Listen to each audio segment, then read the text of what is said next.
And today we take a closer look at the economy.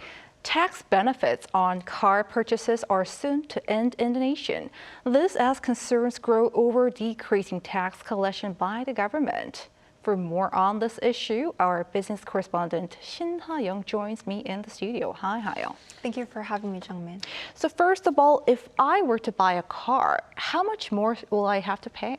Right, so starting July, consumers have to pay more when purchasing cars as Seoul's finance ministry announced that it will terminate the tax cut on car purchases. And back in July 2018, the government lowered the individual consumption tax on passenger vehicles from 5% to 3.5% to ramp up domestic consumption.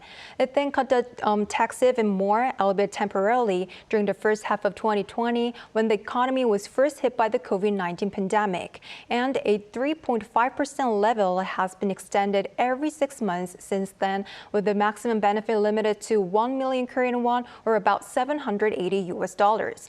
And the government decided to not extend it anymore and return to the normal 5% next month, citing the current robust car industry and the improvement in consumption. However, the main reason to stop the cut is rising concern over national tax revenue, as it may fall short of its estimate this year. And in fact, according to the finance ministry, the country's tax revenue in the first 4 months of this year dropped by roughly 34 trillion won, which is over $26 billion compared to a year earlier. And referring back to the measures, let's say you're buying a car that has a factory price of roughly $32,800. From next month, you have to pay about $700 more than before.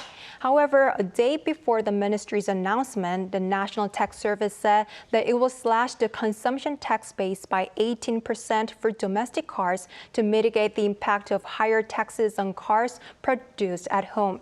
And so this means that you will end up paying about $280 more than before under the two policies, which will take effect from July.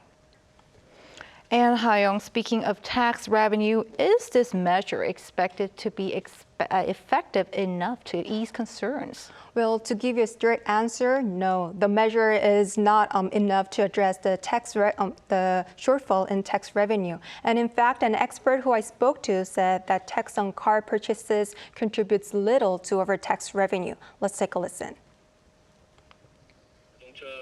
The tax cut for car purchases reduces the country's overall tax revenue by 1.3 trillion won, or $1 billion. This means that while the termination of the tax cut helps to raise tax revenue to some extent, it's still not enough to replenish the overall tax revenue shortfall. In fact, the tax on car purchases makes up less than 2% of the total tax revenue. In fact, income tax accounts for their largest share, approximately 33%, followed by corporate tax at 26%. But due to the economic slowdown and sluggish exports, the business sector performed poorly, which has resulted in a significant drop in corporate tax revenue.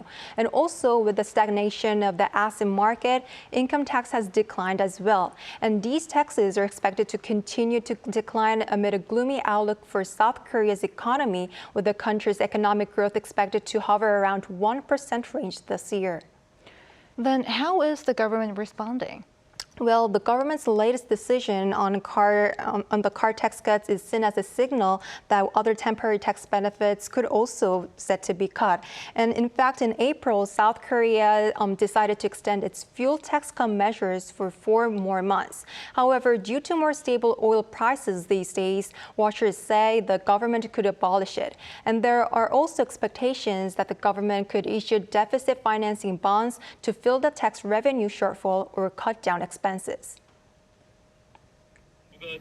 The government has set the goal of slashing the ratio of fiscal deficit to GDP to 3%. Therefore, if the country issues additional national bonds to address the shortfall in tax revenue, along with that, it should also expand its tax revenue, reduce its spending, and utilize surplus funds to maintain the deficit below the level. According to the data released on Thursday, the country's fiscal deficit expanded to 45.4 trillion won, or around $35 billion in the first 4 months of 2023 from a year earlier. And the finance minister had previously hinted at the removal of tax reduction measures like the fuel tax cut, which is set to expire in August. All the temporary tax cut measures have an expiration date. Regarding the matter, we plan to assess the status of tax revenue, economic conditions, and the tax burden on individuals in order to make comprehensive decisions on each policy as the time approaches. He added that the government will move forward according to this year's initial budget by utilizing surplus money from the previous year as well as other reserve funds. All right, Ha-young, thanks for your summary. Thank you.